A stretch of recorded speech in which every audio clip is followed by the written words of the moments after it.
কেননা মনে আছে যেদিন বলিরাজ দান দিচ্ছিল, আর বলিরাজ দান দিতে দিতে বলিরাজের অহংকার হলো তুমি চূর্ণ করেছিলে, কিন্তু তোমার যদি অহংকার হয় তোমার অহংকারকে চূর্ণ করবে। বাবা যেদিন বলিরাজ দান দিচ্ছিল এমতো সময় স্বর্গের দেবতারা চিন্তায় পড়ে গেল যে বলিরাজ যদি এভাবে দান দিতে থাকে তাহলে স্বর্গরাজ্য অধিকার পেয়ে যাবে। তাই ভগবানের কাছে গিয়ে বলল, প্রভু একটা কিছু উপায় করো। ঠাকুর আমার কি বললেন, একটা বামুন রূপ ধারণ করে, একেবারে ছোট্ট একটা রূপ ধারণ করে বলিরাজের দ্বারদেশে গিয়ে বলছে, ভিক্ষাং দেহি। যেই না বলিরাজের দ্বারদেশে দাঁড়িয়ে ভিক্ষাং দেহি বলেছে, বলিরাজ দান দিতে চলে যাচ্ছে। কিন্তু বলিরাজের গুরুদেব হলেন দত্তগুরু শুক্রাচার্য মুনি। শুক্রাচার্য মুনি চিনতে পেরে বলছে, বলিরাজ সব কিছু করবে কিন্তু ওইটুকুনি মানুষটাকে তুমি কখনো দান দেবে না। কেন গুরুদেব? তুমি জানো না ওকে? কে জানো? স্বয়ং নারায়ণ তোমার দ্বারদেশে ভিক্ষার্থী হয়ে এসেছে। বলিরাজ বলে, গুরুদেব আমি সবাইকে দান দিচ্ছি, আর স্বয়ং ভগবান এসেছে, তাকে আমি দান দেবো না ফিরিয়ে দেবো?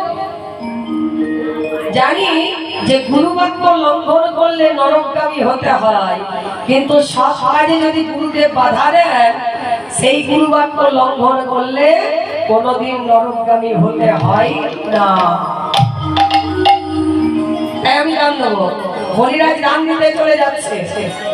বলিরাজ যখন দান দিতে চলে যাচ্ছে, আজই সেই শুক্রাচার্য মুনি পিছন পিছন যাচ্ছে। বলিরাজ গিয়ে বলছে, বলুন ব্রাহ্মণদের কি দান দেবো?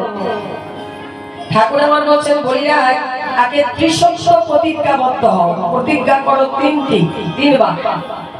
দান স্বরূপ যা চাইবো তাই দেবে, তাই দেবে, দেবে। কমণ্ডল জল নেমে যাচ্ছে, কমণ্ডল থেকে জল পড়ছে না।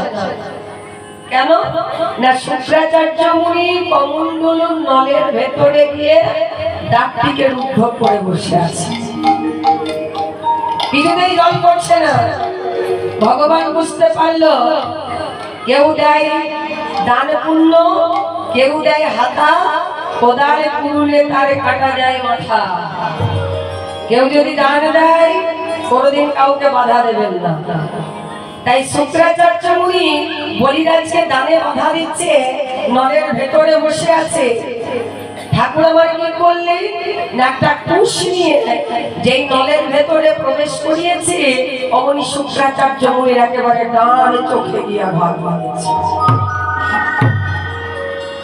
শুক্রাচার্য মুনি অন্ধ হয়ে যেই না নল থেকে বেরিয়ে এসেছে, গড়গড় করে জল পড়লো হাতে। ঠাকুর আমার ওই বলিরাজ জল নিয়ে প্রতিজ্ঞা করলো, বামনদের দান স্বরূপ যা চাইবি আমি তোমায় তাই দেবো, তাই দেবো, তাই দেবো। ঠাকুর আমার বললেন, বলিরাজ তাহলে তুমি আমায় দান দাও কি জানো? কিছু চাই না, শুধু ত্রিপদ ভূমি চাই, 3 পা ভূমি। 3 পা ভূমি, 1 পা 2 পা 3 পা ভূমিতে কি হবে? একটা গোয়াল ঘর হবে না? ঠাকুর আমার বললেন, বলিরাজ আমি ব্রাহ্মণ তো, তাই আমাকে বেশি লোভ করতে নেই। তোমার কাছে বেশি কিছু নাই না, তুমি আমাকে 3 পা শুধু ভূমি দিয়ে দাও। যেই বলেছে বলিরাজ বলে, তাহলে ঠাকুর তুমি মাফ করে দাও, নিজের মতো যেখানে ইচ্ছা যে জায়গাটা ভালো লাগছে মাফ করে দাও। ঠাকুর আমার বলছেন, যে জায়গা ভালো লাগছে বলিরাজ, ঠাকুর আমার 2 পায়ে স্বর্গ থেকে একেবারে পাতাল পর্যন্ত মাফ করে নিল। 1 পা স্বর্গ আর 1 পা পাতাল, 2 পায়ে হয়ে গেছে। ঠাকুর আমার বললেন, বলিরাজ তোমার কাছে ত্রিপদ ভূমি চেয়েছে, 3 পা, 2 পা হলো, আরেক পা বাকি আছে। বলিরাজের মুখ হা।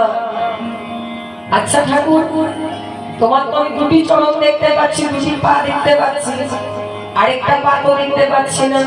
আচ্ছা বলি, নাভি কমল থেকে তৃতীয় চরণটি বের করে আর বলছে বলিরাজ বলো তৃতীয় চরণটি কোথায় রাখবো? বলিরাজ প্রশ্ন করলো, দাঁড়াও ঠাকুর দাঁড়াও। আচ্ছা ঠাকুর, একটা প্রশ্নের উত্তর দাও দেখিনি, দান বড় না দানি বড়? দান বড় না দানি বড়? কে বড়? দানি বড়। দান কখনো বড় হয় না।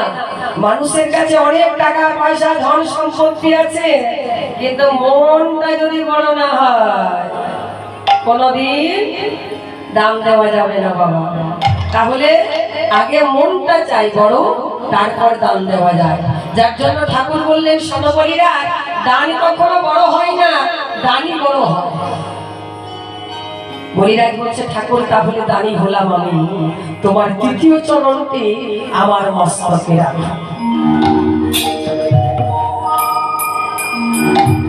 বলিরাজ যেই না মাথাটা মেতেছে, ঠাকুর তৃতীয় চরণটা বলিরাজের মাথায় রেখে বলছে বলিরাজ, ব্রাহ্মণকে দান দিলে দক্ষিণা দিতে হয়।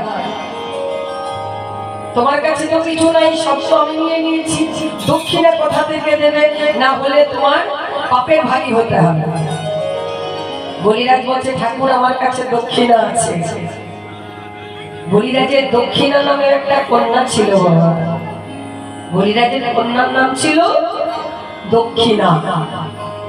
ঠাকুর আমার দাঁড়িয়ে আছে, বলিরাজ সেই দক্ষিণাকে নিয়ে এসে ঠাকুরের করে সমর্পণ করে বলছেন ঠাকুর এই নাও তোমার দক্ষিণা, তুমি গ্রহণ করো।